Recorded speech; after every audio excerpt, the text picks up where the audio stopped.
Here's something that's going to sound completely backwards the first time you hear it. You can have too much money in your bank account, not too much money in the wrong place. And for most people, that place is a standard checking or savings account at a traditional bank where it sits there looking responsible and feeling safe while silently losing value every single day. Now, I know what you're thinking. More money in the bank is always better.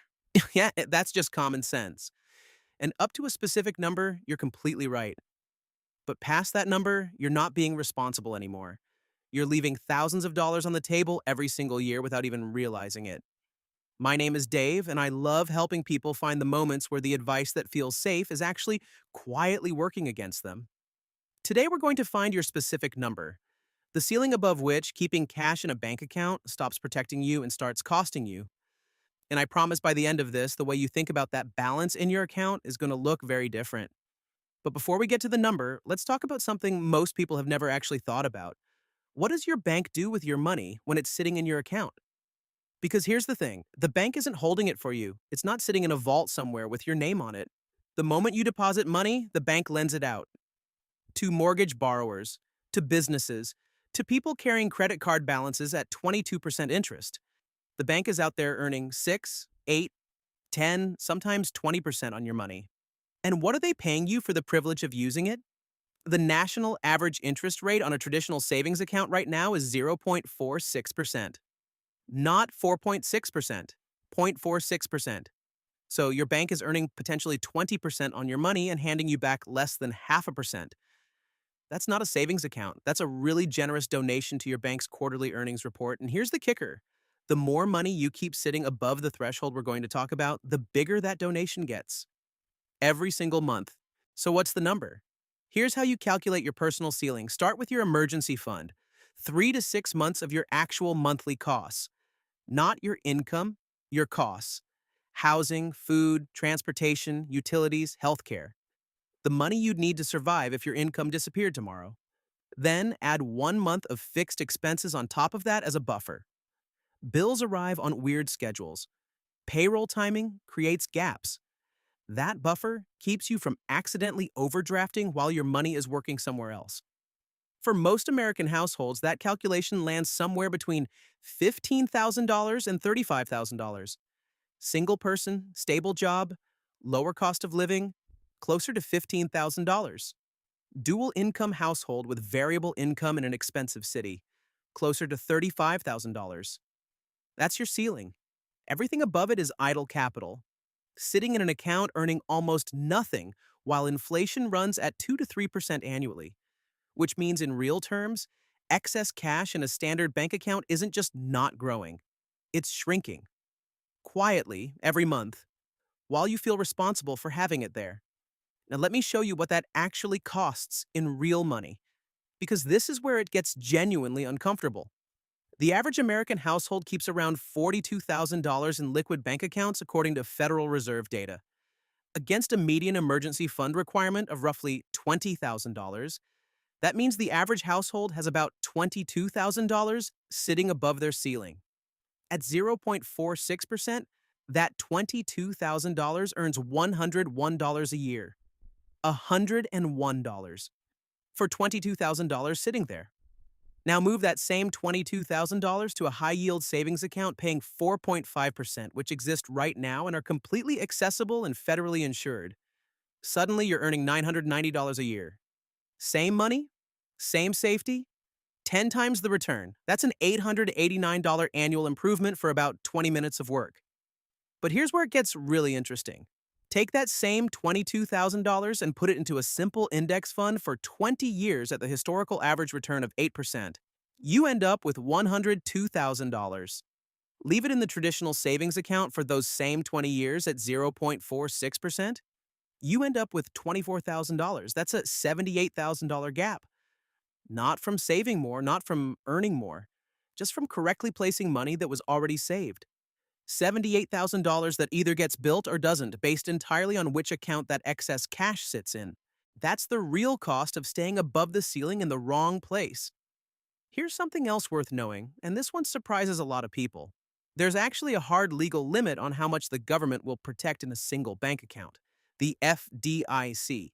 The Federal Deposit Insurance Corporation, which is the government body that guarantees your deposits, insures up to $250,000 per depositor per institution per account category.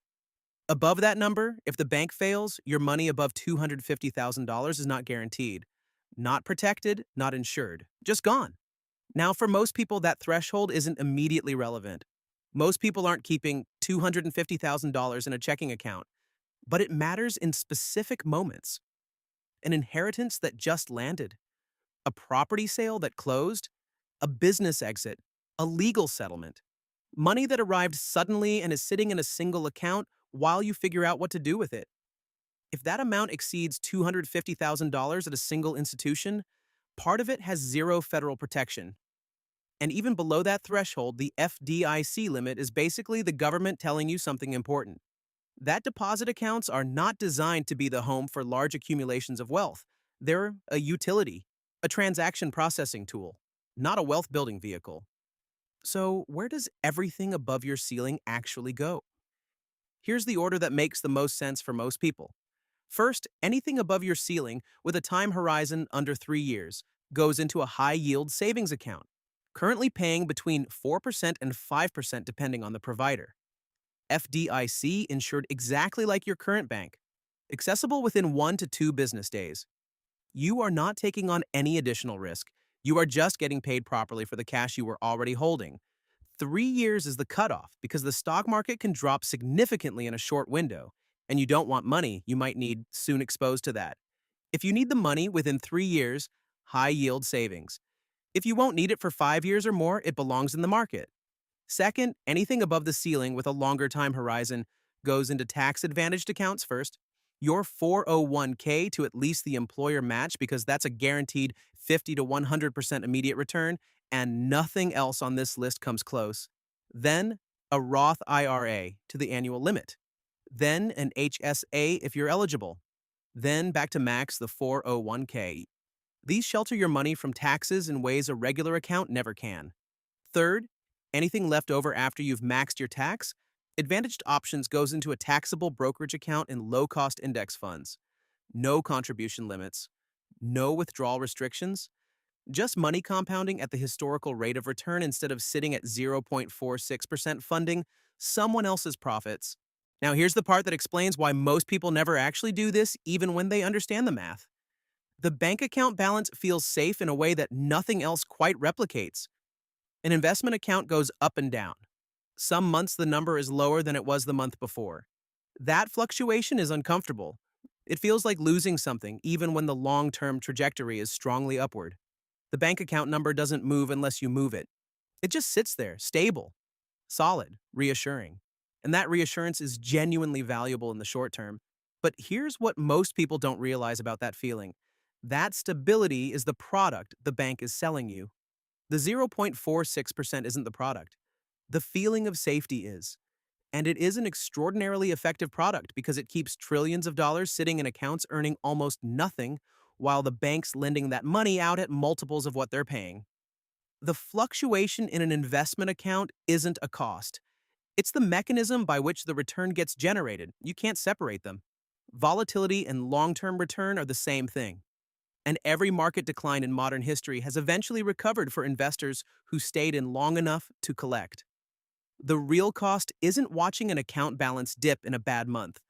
The real cost is the $78,000 that didn't get built because the money stayed in the wrong place for 20 years. One of those costs is visible and uncomfortable. The other is invisible until it's too late to do anything about it. So here's what this actually comes down to. Your bank account is a utility, a transaction hub, the place your income lands and your bills leave from. It's incredibly useful for exactly that purpose. It is not a wealth-building tool. It was never designed to be one. And treating it like one by letting money pile up above your personal ceiling is the most common invisible financial mistake ordinary people make. Find your number. 3 to 6 months of actual costs plus 1 month of fixed expenses as a buffer. Keep exactly that much. Move everything above it to somewhere it can actually work. The bank account still functions perfectly. Your bills still get paid. Your emergency fund is still right there. Nothing about your daily financial life changes. except that the money above your ceiling stops quietly making your bank wealthy and starts quietly making you wealthy instead.